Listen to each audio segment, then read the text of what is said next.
the Swedish Academy, and to all of the other distinguished guests in attendance tonight. I'm sorry I can't be with you in person, but please know that I'm most definitely with you in spirit and honored to be receiving such a prestigious prize. Being awarded the Nobel Prize for Literature is something I never could have imagined or seen coming. From an early age, I've been familiar with and reading and absorbing the works of those who were deemed worthy of such a distinction. Kipling, Shaw, Thomas Mann, Pearl Buck, Albert Camus, Hemingway.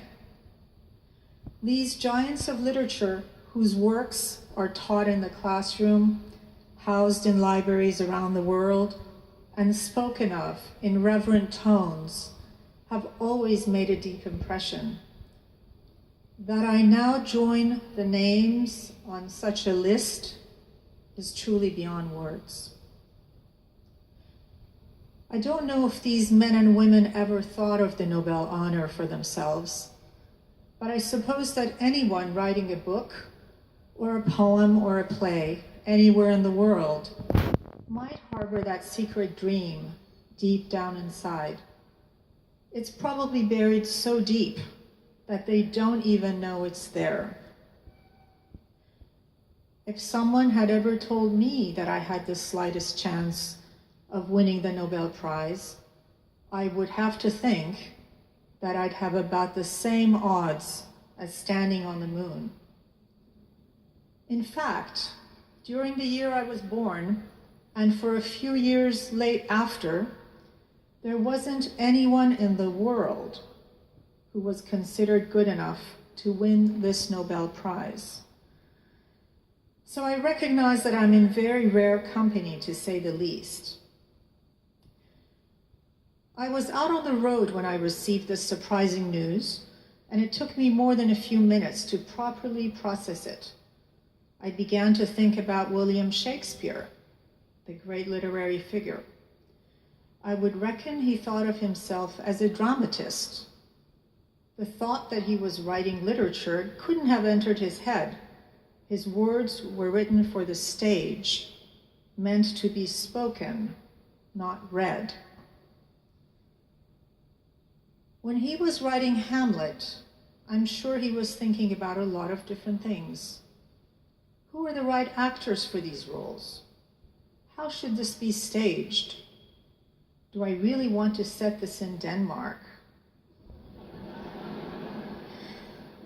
His creative vision and ambitions were no doubt at the forefront of his mind, but there were also more mundane matters to consider and deal with. Is the financing in place? Are there enough good seats for my patrons? Where am I going to get a human skull? I would bet that the farthest thing from Shakespeare's mind was the question, is this literature? When I started writing songs as a teenager, and even as I started to achieve some renown for my abilities, my aspirations for these songs only went so far. I thought they could be heard in coffee houses or bars, maybe later in places like Carnegie Hall, the London Palladium. If I was really dreaming big, maybe I could imagine getting to make a record and then hearing my songs on the radio. That was really the big prize in my mind. Making records and hearing your songs on the radio meant that you were reaching a big audience and that you might get to keep doing what you had set out to do. Well, I have been doing what I set out to do for a long time now. I've made dozens of records and played thousands of concerts all around the world. But it's my songs that are at the vital center of almost everything I do. They seem to have found a place in the lives of many people throughout many different cultures, and I'm grateful for that. But there's one thing I must say. As a performer, I've played for 50,000 people, and I've played for 50 people. And I can tell you that it is harder to play for 50 people. 50,000 people have a singular persona, not so with 50. Each person has an individual, separate identity, a world unto themselves. They can perceive things more clearly. Your honesty and how it relates to the depth of your talent is tried. The fact that the Nobel Committee is so small is not lost on me. But like Shakespeare, I too am often occupied with the pursuit of my creative endeavors and dealing with all aspects of life's mundane matters. Who are the best musicians for these songs? Am I recording in the right studio? Is this song in the right key? Some things never change, even in 400 years. Not once have I ever had the time to ask myself, are my songs literature?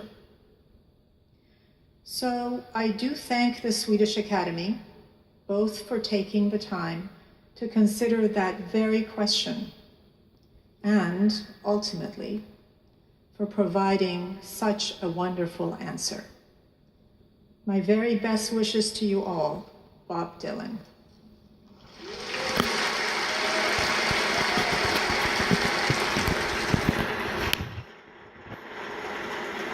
Ji